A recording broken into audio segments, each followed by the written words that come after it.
The Galactic Union was a marvel of cooperation and technological advancement, a symbol of unity among countless intelligent species. Its fleet spanned galaxies, its cities glimmered with the lights of 1,000 suns, and its technology represented the apex of innovation. For centuries, humans had looked to the stars, dreaming of joining this illustrious federation. When Earth was finally inducted, the reception was far from warm. The invitation was more a necessity than an honor. Humanity, with its fragile biology and rudimentary technology, was seen as a borderline species, barely worth consideration. The Union only allowed Earth in because of its strategic location near the volatile Orion Expanse, a lawless region teeming with pirate factions and rogue AI fleets. The Union's elite didn't expect much from humans. They were a primitive anomaly, a footnote in galactic history at best. So, when the Galactic Fleet allocated a new outpost to humanity, it wasn't out of goodwill. It was a deliberate act of derision. The station, Krothos 57, was situated on the edge of civilized space, a dilapidated relic from the early days of interstellar exploration. Its systems were failing, its defenses were laughable, and its location was so remote that even the most desperate merchants avoided it. To compound the insult, the humans were granted a single ship, the GSV Rustok, a battered freighter that had been retired centuries ago and was now barely held together by rust and wishful thinking. The Union's message was clear: humans were expected to fail. When Captain Elise Ward and her crew arrived at Krothos 57, the first thing that struck them was the silence. The station loomed in the void, its once pristine hull now marred by scorch marks and asteroid impacts. The docking bay was barely operational, forcing them to manually override systems just to dock the Rustok. Inside, the air was stale, the gravity uneven, and the flickering lights cast long shadows across the desolate corridors. Elise, a veteran of Earth's fledgling space program, refused to show her frustration. She had worked too hard to let the condescension of the Union break her resolve. Behind her, the crew disembarked, their expressions a mix of disbelief and simmering anger. Among them was Chief Engineer Mateo Garza, whose eyes darted around the station with a mixture of horror and curiosity. "This isn't a station," Mateo muttered, running a hand along a wall that flaked under his touch. "It's a glorified scrapyard." "Scrapyard or not, it's ours now," Elise replied firmly. She turned to the crew, her voice steady despite the chaos around her. "We didn't come here to complain. We came here to prove we belong. Let's get to work." The first week was grueling. The station's life support systems were barely functioning, forcing the engineers to prioritize air circulation and temperature regulation just to make the place livable. The Rustok, meanwhile, was a mechanical nightmare. Its engines sputtered, its weapons were non-existent, and its navigation systems were so outdated that they still used star charts rendered obsolete a millennium ago.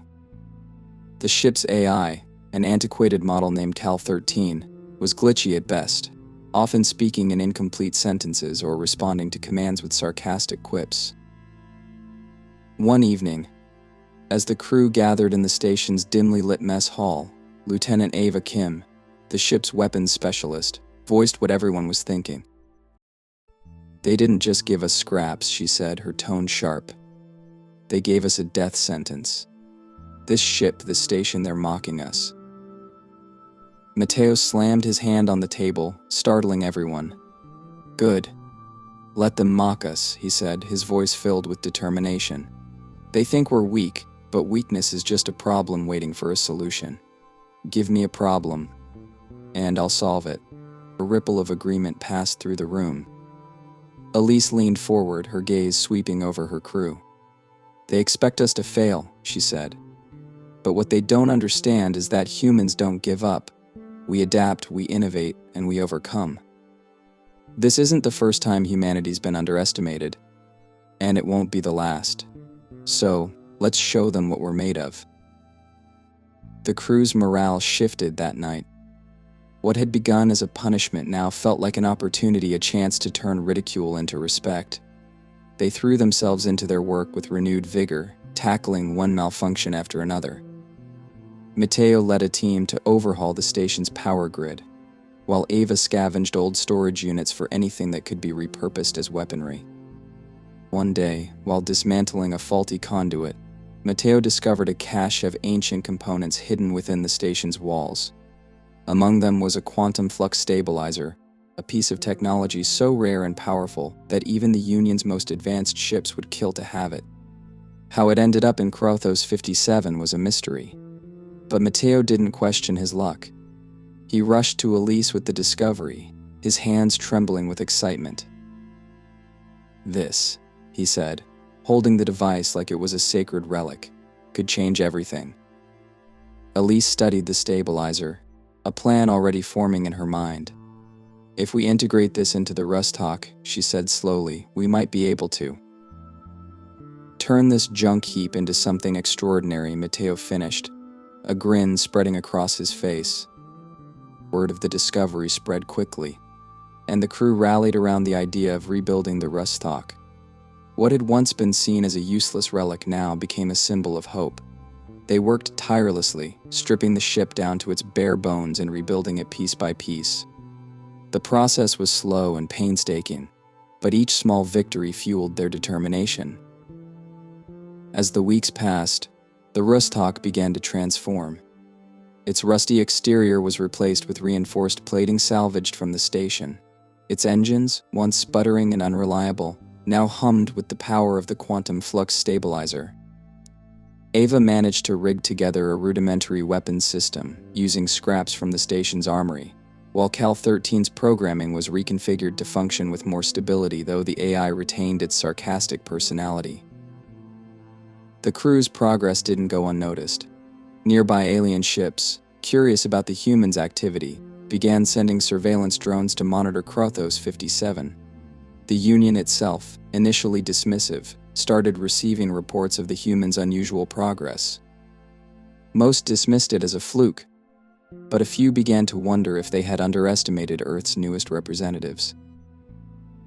Elise, however, didn't care about their opinions. She cared about her crew, their survival, and proving to themselves more than anyone else that they were capable of greatness. As she stood on the Rustalk's bridge, watching the stars through the newly repaired viewport, she felt a flicker of pride. "Let them laugh," she whispered to herself.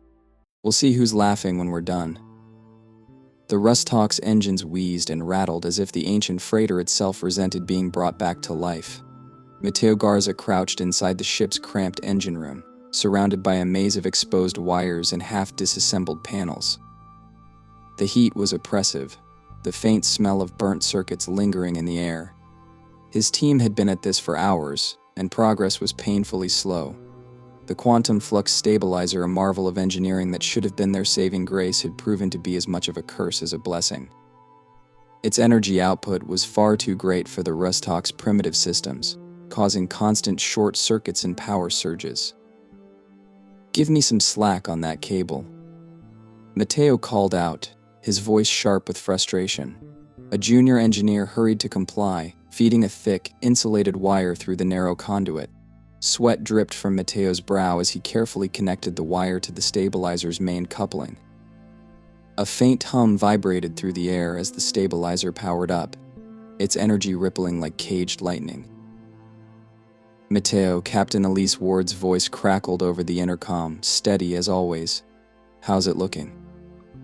Matteo grimaced as a small spark jumped from the coupling to his glove. "Depends on whether you consider barely holding together a success. We're stabilizing the output for now, but I wouldn't place bets on it lasting." "Good," Elise replied without missing a beat. "Keep at it. I trust you." Trust. The word lingered in Matteo's mind as he resumed his work. For all the Union's mockery, for all the ridicule humanity endured, Elise never wavered. She led her crew with a calm determination that was infectious, pushing them to achieve the impossible, even when the odds were stacked against them. It wasn't just trust, it was belief. And for Matteo, that belief was a lifeline. The Rustalk's mess hall had become an improvised war room, its central table buried under blueprints, data pads, and a growing collection of scavenged parts. Ava Kim, the ship's weapons specialist, was hunched over a disassembled plasma rifle, her fingers deftly extracting components that might serve another purpose. Beside her, Lieutenant Jonah Miller sifted through a pile of alien circuitry salvaged from the station's storage bays, occasionally holding up a piece with a hopeful look. "This might work for the relay," Jonah said, his tone uncertain as he held up a small, cylindrical device. Ava snorted without looking up. "That's a cooling unit, genius. Unless you're planning to refrigerate the stabilizer, it's not going to help." Jonah sighed, tossing the piece back into the pile. "Just trying to contribute. Try harder," Ava muttered, though her tone lacked real bite. The stress was getting to all of them. Elise entered the room, her sharp eyes taking in the scene. Despite the exhaustion etched into their faces, her crew was working tirelessly, their collective determination a quiet defiance against the Galactic Union's disdain. She leaned against the doorway, arms crossed. "Progress report," she said. Ava straightened, brushing a strand of hair from her face. "We're still piecing together the relay. If it works, big if it'll handle the stabilizer's output long enough to get the ship operational. But we're gambling here, Captain. This thing wasn't designed to work with Rust-Hawk-grade tech." "Nothing on this ship was designed to work," Elise replied dryly. "That's why we're here. Get it done." Ava gave a sharp nod, her lips twitching into a faint smile. Elise's unshakable confidence was as vital to the crew as air or water. They didn't just want to prove the Union wrong, they wanted to prove Elise right. Back in the engine room, Mateo's team had made progress, but the stabilizer remained temperamental. The hum of its energy output was steady now, but every so often it would spike, sending a tremor through the Rust-Hawk's hull. Mateo checked his readings, muttering curses under his breath. "We're overloading again," he said, pointing to the stabilizer's fluctuating energy graph. "The relay can't handle the flux variance." "What do we do?" one of the junior engineers asked, wide-eyed. "We adapt," Mateo snapped. He pulled a capacitor from his toolkit, quickly soldering it into place. The hum steadied, and Mateo let out a breath he hadn't realized he was holding. For now, at least. By the time the relay was finally assembled, it looked like something out of a scrapyard, a haphazard collection of wires, conduits, and alien tech held together by sheer ingenuity. Mateo, Ava, and Jonah stood around it, their expressions a mix of pride and trepidation. "Let's hope it doesn't explode," Jonah said. "Only half joking." Ava smirked. "If it does, at least we'll go out in style." They transported the relay to the Rust-Hawk's core, where Mateo carefully integrated it into the stabilizer. The crew gathered on the bridge, tension palpable as the final connections were made. Elise stood at the helm, her gaze steady as Mateo's voice came over the intercom. "Ready to test the system, Captain." "Do it," Elise replied. The ship shuddered as the stabilizer powered up, its energy coursing through the relay. For a moment, everything was still. Then, one by one, the Rust-Hawk's systems came online. Lights flickered to life. The hum of the engines deepened, and the faint vibration of shields activating reverberated through the ship. "It's working," Mateo said, his voice filled with awe. "It's actually working." The crew erupted into cheers, the weight of weeks of toil lifting in an instant. On the bridge, Elise allowed herself a rare smile. "Good work, everyone. Let's—" Her words were cut off by an alarm. Cal 13's voice broke through the celebratory noise, unusually grim. "Captain, we have a problem. Unidentified vessel approaching. Hostile configuration detected." The bridge fell silent as Elise moved to the main console. The screen flickered, displaying an alien ship sleek, predatory, and bristling with weapons. It hovered just outside the station's perimeter, its intentions clear. The transmission came through seconds later, the alien commander's guttural voice dripping with contempt. "Humans, surrender your station and your ship, or be destroyed." Elise's jaw tightened, her voice steady as she replied. "This is Union territory. You have no jurisdiction here." The alien sneered. "The Union doesn't care about you. No one does. This is your only warning." The transmission cut off, and the alien ship began charging its weapons. Elise turned to her crew, her voice calm despite the odds. "Battle stations. Let's see what this ship can do." As the Rust Hawk prepared for its first real test, Elise's gaze hardened. They had come too far to fail now. Whatever the Union, the galaxy, or the universe threw at them, they would endure. They were human, and that meant they were unstoppable. The Rust Hawk trembled as the alien vessel loomed closer, its sleek, predatory design a stark contrast to the patched-together freighter. On the bridge, Captain Elise Ward stood at the helm, her hands gripping the railing as her crew scrambled to prepare for battle. The dim lighting of the control room reflected the grim determination etched into their faces. This was not how they had planned to test the newly modified ship, but the universe rarely cared for human plans. "Status report," Elise commanded, her voice cutting through the tense atmosphere. Ava Kim, the weapons specialist, was already at her console, her fingers flying over the controls. "Shields are up, but they're barely holding. The stabilizer is funneling more power than the system can handle. It's like trying to contain a storm in a tin can." Mateo's voice crackled over the comms from the engine room. Understatement of the century. "If we push the stabilizer too hard, we risk blowing half the ship. But if we don't push it, those plasma cannons are going to tear us apart." Elise's jaw tightened. There was no time for hesitation. The alien ship was already charging its weapons, its intent clear. She turned to Jonah Miller, who was manning the navigation console. "Evasive maneuvers. Keep us moving." "Yes, Captain," Jonah replied, his hands steady despite the sweat beading on his brow.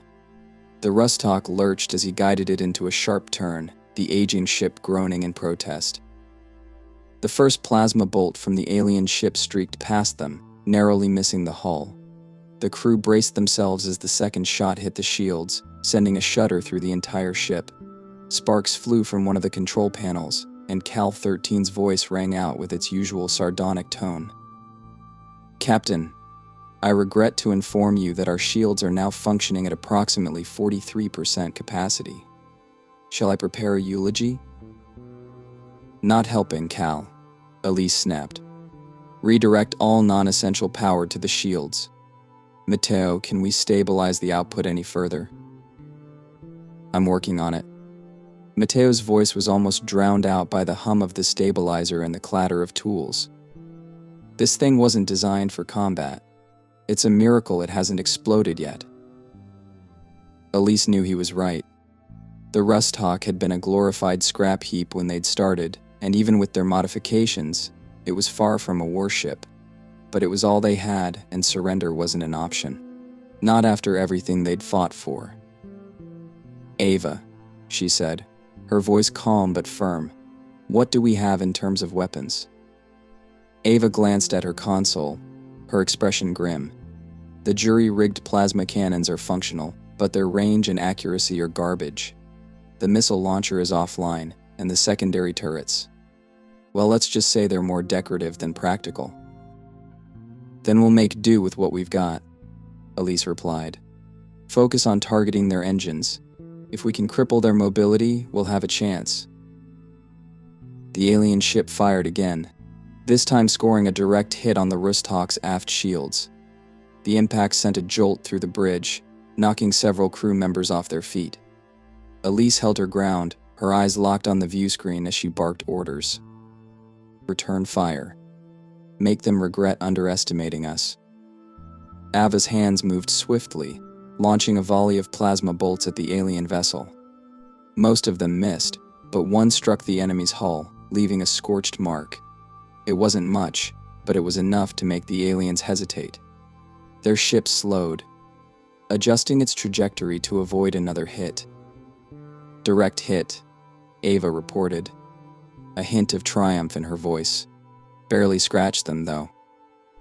It's a start, Elise said. Jonah, keep us moving. Don't let them get a clear shot. The Rust Hawk weaved through space, its movements erratic but unpredictable.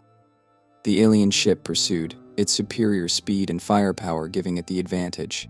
Each exchange of fire pushed the Rust Hawk closer to its limits, the stabilizer groaning under the strain. In the engine room, Matteo was working frantically, his team barely keeping up with the demands of the battle. The stabilizer's energy output was fluctuating wildly, threatening to overload the entire system. Sweat dripped from his face as he shouted orders. Get me another capacitor. And someone reroute the cooling lines were about to overheat.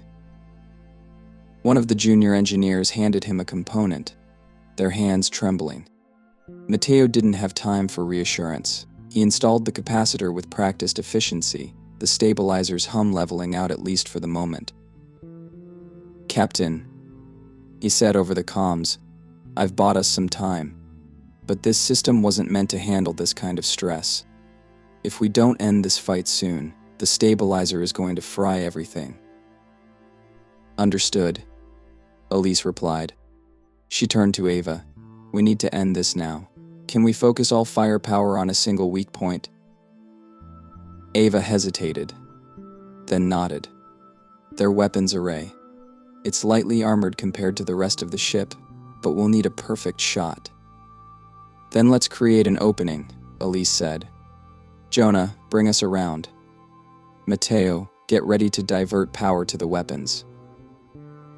The Rust Hawk swung into position, narrowly avoiding another plasma barrage. The alien ship followed, its weapons charging for what would likely be a killing blow. Elise watched the screen, her mind racing. Wait for my signal, she said, her voice calm but commanding. Ava, prepare to fire. The alien ship closed in, its cannons glowing with deadly energy. The Rust Hawk's shields flickered, on the verge of collapse. Elise waited, her eyes locked on the enemy vessel. Steady, she murmured. The alien ship fired, a blinding plasma bolt hurtling toward them. At the last second, Jonah veered the Rust Hawk hard to starboard, the bolt narrowly missing. The alien ship, caught off guard, drifted into position. Now, Elise shouted. Ava unleashed the Rust Hawk's full arsenal, every plasma cannon and turret firing in unison. The concentrated barrage struck the alien ship's weapons array, a series of explosions rippling across its hull. The enemy vessel shuddered, its cannons falling silent. They're crippled, Ava exclaimed. Their weapons are down. Good, Elise said. Now let's make sure they don't recover. Jonah, bring us around for one more pass. The Rust Hawk circled the disabled vessel, its crew ready to deliver the final blow. But before they could fire, the alien ship's engines flared to life. Limping and sparking, it turned and fled into the void, leaving a trail of debris in its wake. The bridge was silent for a moment as the crew processed what had just happened. Then a cheer erupted, the tension breaking like a dam. They had done it. Against all odds, they had survived. Elise allowed herself a small smile, but her mind was already racing. This victory would not go unnoticed. The Union might ignore them, but others would not. They had painted a target on themselves, and the next challenge would be even greater. For now, though, the Rust Hawk floated in the quiet void, its crew battered but triumphant. They had proven that humanity could endure, that they could fight back. And they weren't done yet. The aftermath of the battle left the Rust Hawk in a state of chaotic disarray. Sparks flew from damaged consoles, and the hum of the ship's systems was unsteady, like a wounded creature trying to catch its breath. Captain Elise Ward stood in the middle of the bridge, her gaze fixed on the view screen where the alien ship had fled moments before. A trail of debris marked its hasty retreat, but the threat was far from over. Damage report, Elise commanded, her voice steady despite the adrenaline still coursing through her veins. Ava Kim pushed herself off her console, wincing at a burn on her forearm from a shorted circuit. Weapons are fried, Whatever juice we had left, we burned through it all in that last barrage. Shields are holding at 6%. We're basically flying in a tin can at this point. Engines? Elise turned to Jonah Miller, who was still hunched over the navigation panel. Functional, he replied, though his voice carried little confidence. Barely. If we push them too hard, we're likely to blow a thruster. The comm crackled to life, and Mateo Garza's voice came through, strained but alive. Stabilizer's cooling down, but we've pushed it to its limit. Another fight like that, and it'll take the whole ship with it. Elise took a deep breath, her mind already working through their next steps. The crew had fought valiantly, but their situation was precarious. The alien vessel had been crippled, but it had escaped, and there was no guarantee it wouldn't return with reinforcements. They couldn't afford to stay in one place for long. "We've bought ourselves some time," she said, addressing the crew. "But we need to be smart about what comes next. Jonah, plot a course to the nearest uncharted nebula. We need a place to regroup and repair." Jonah nodded, his fingers flying over the console. On it. The Rust Hawk lurched forward, its engines groaning as the ship limped away from Krathos 57. The station, now a fading silhouette in the distance, had been their home, their crucible. But survival demanded they leave it behind. Hours later, the Rust Hawk was nestled within the dense clouds of the nebula, its sensors masked by the swirling electromagnetic interference. It wasn't much, but it gave the crew a moment to breathe. Elise gathered her senior officers in the mess hall, the air heavy with exhaustion but also relief. "Let's be clear," Elise began, her tone sharp but not unkind. "We survived because of ingenuity, not because we had the upper hand. The Rust Hawk is still a relic. We need to make it something more." Ava leaned back in her chair, crossing her arms. "Something more. Captain, we barely held it together. The weapons systems are fried, and I'm pretty sure our shields would collapse if someone sneezed at us." Mateo, sitting across from her, smirked despite his fatigue. "Then we rebuild. Again." "Rebuilding isn't enough," Elise interjected, her voice cutting through their banter. "We need to innovate. The Union gave us scraps expecting us to fail. Let's make those scraps into something they'll never forget." The room fell silent as her words sank in. Mateo broke it first, his face lighting up with the glimmer of an idea. "The stabilizer. We've been using it to patch up old systems, but we're not thinking big enough. That thing has more potential than anything the Union ships have." Ava raised an eyebrow. "Potential to blow us all to hell, you mean?" "It's potential to revolutionize the Rust Hawk," Mateo countered.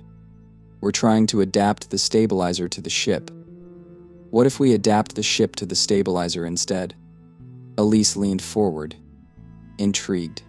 "Explain." Mateo grabbed a datapad, sketching out a rough schematic. "The stabilizer can power systems far beyond what the Rust Hawk was built for. If we strip the ship down to its bare essentials and rebuild from the inside out, we could integrate cutting-edge systems using the components we've salvaged. It won't be pretty, but it'll be powerful. And dangerous," Ava added. "But I like dangerous."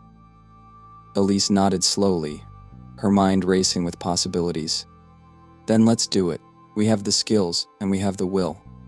Let's make the Rust Hawk something they'll never see coming." The following weeks were a blur of activity. The crew worked around the clock, tearing the Rust Hawk apart and rebuilding it piece by piece. Every system was overhauled, every component re-engineered to work in harmony with the stabilizer. Ava focused on upgrading the weapons, crafting a new plasma cannon array from salvaged parts. Mateo restructured the ship's core, creating a streamlined power grid that could handle the stabilizer's immense output. Jonah optimized the navigation systems, making the Rust Hawk faster and more agile than it had ever been. Even Cal 13, the ship's sarcastic AI, played a role, its programming upgraded to provide advanced tactical analysis, though it couldn't resist a few quips along the way. If I had a heart, Cal 13 remarked during one test, this would almost feel like a second chance. Instead, I'll settle for not being vaporized. The transformation was grueling, but the results were undeniable. The Rustalk, once a battered relic, now gleamed with new purpose. Its hull was reinforced with alien alloys, its engines powered by the stabilizer's near limitless energy. The ship wasn't just repaired, it was reborn. Elise stood on the bridge, watching as the final systems came online. The ship's new plasma cannons glowed with energy, the shields hummed with stability, and the engines purred like a predator ready to strike. For the first time, she felt not just hope but pride. "Status report," she said, her voice steady. Ava grinned from her station. "Weapons are online and fully operational. Whoever comes at us next is in for a nasty surprise." Mateo chimed in over the comms. "Power grids holding steady. Stabilizers running like a dream. I think we've actually done it." Jonah added, "Navigation's good to go. We're faster and more maneuverable than ever." Elise nodded, a faint smile playing at her lips. "Good. Let's take her for a spin." Their opportunity came sooner than expected. As the Rustalk emerged from the nebula, they intercepted a Union distress signal. A convoy of merchant ships was under attack by the same alien faction that had targeted them before. The Union fleet was too far away to respond, leaving the convoy defenseless. Elise didn't hesitate. "Set a course. Let's show them what the Rustalk can do." The crew sprang into action, their confidence bolstered by their newly rebuilt ship. As they arrived at the convoy's location, the alien attackers turned their weapons on the Rustalk, expecting an easy target. But this time, the humans were ready. The Rustalk moved like a phantom, darting through the enemy formation with unparalleled speed. Its plasma cannons fired with precision, tearing through the alien ship's defenses. The stabilizer-powered shields absorbed enemy fire effortlessly, and the ship's new agility made it nearly impossible to hit. Within minutes, the aliens were in full retreat, their ships limping away from the battlefield. The convoy, untouched, signaled their gratitude, their disbelief evident in every word. As the Rustalk floated amidst the wreckage, Elise addressed her crew. "They wanted us to fail. They wanted us to be forgotten. But we've just proven that humanity doesn't just survive, we thrive. Let the galaxy know we're here to stay." Cheers erupted across the ship, the weight of their struggle finally giving way to triumph. The Rustalk, once a symbol of mockery, had become a legend, and for Elise and her crew, this was only the beginning.